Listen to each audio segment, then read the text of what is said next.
Have you ever met someone who seemed to really care about you? Who opened up to you, laughed with you, maybe even told you how special you are? But then, just when things started to get real, they changed. They grew distant. They started pulling away. Maybe they didn't ghost you entirely, but something shifted.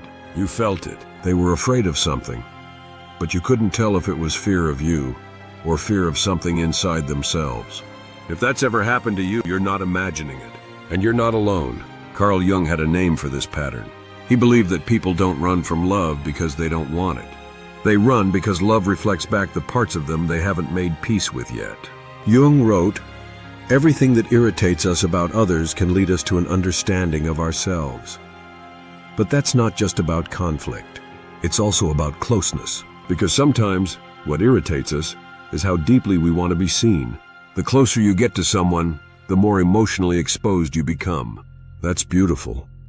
But it's also terrifying for the part of you that spent years trying to stay safe. And when someone starts to care about you, or when you start caring about them, that buried fear rises to the surface. Carl Jung believed the human psyche isn't made of one clear identity. He saw the self as layered, a collection of light and shadow, persona and soul, a lifelong tension between who you appear to be and who you really are. And one of his most powerful teachings is this: until you make the unconscious conscious, it will direct your life, and you will call it fate. That includes your relationships. That includes how you respond to connection, intimacy, and emotional vulnerability. So when someone pulls away after opening up, when they go silent after getting close, it's not always a conscious choice.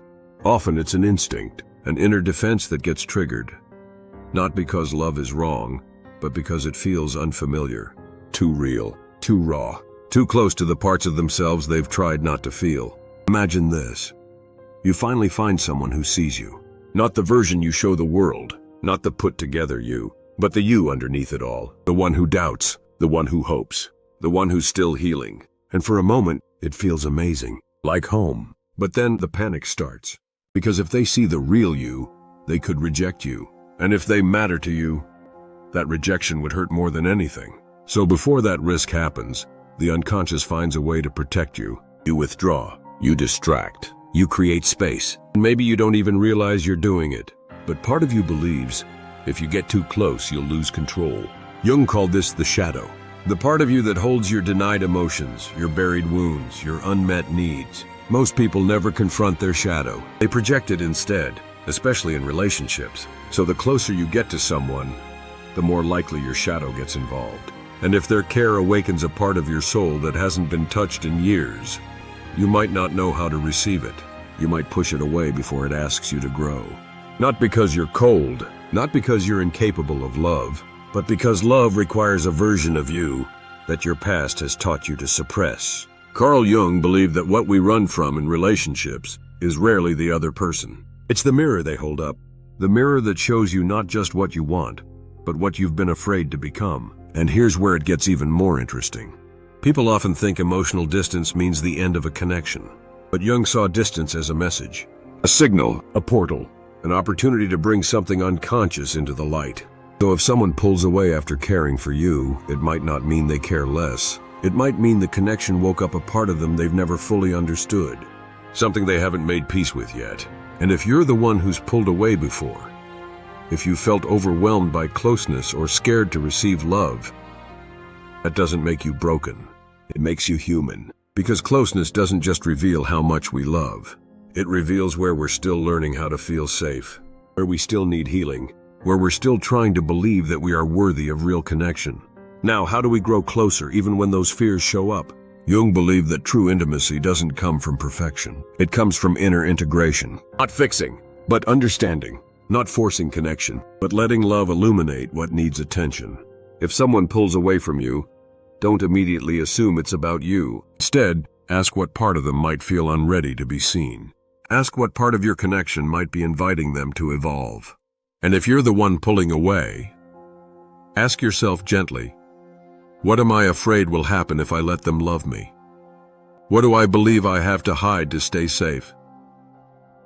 These questions aren't easy, but they create space for something sacred, healing within the relationship, instead of healing before the relationship.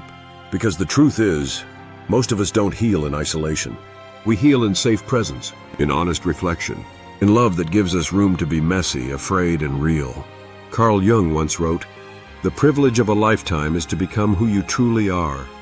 And sometimes, that becoming happens in the presence of someone who sees you, someone who scares you, because they don't let you hide. Someone who triggers you, because they're waking up the parts of you that want to be alive again. That's why love can feel like fear. That's why care can feel like danger. Because your unconscious mind associates intimacy with vulnerability, and vulnerability with risk. But you're not your unconscious mind. You can choose differently. You can feel the instinct to pull away and still move forward with openness. You can acknowledge the fear and let it walk beside you, not lead you. Growing closer isn't about eliminating the fear.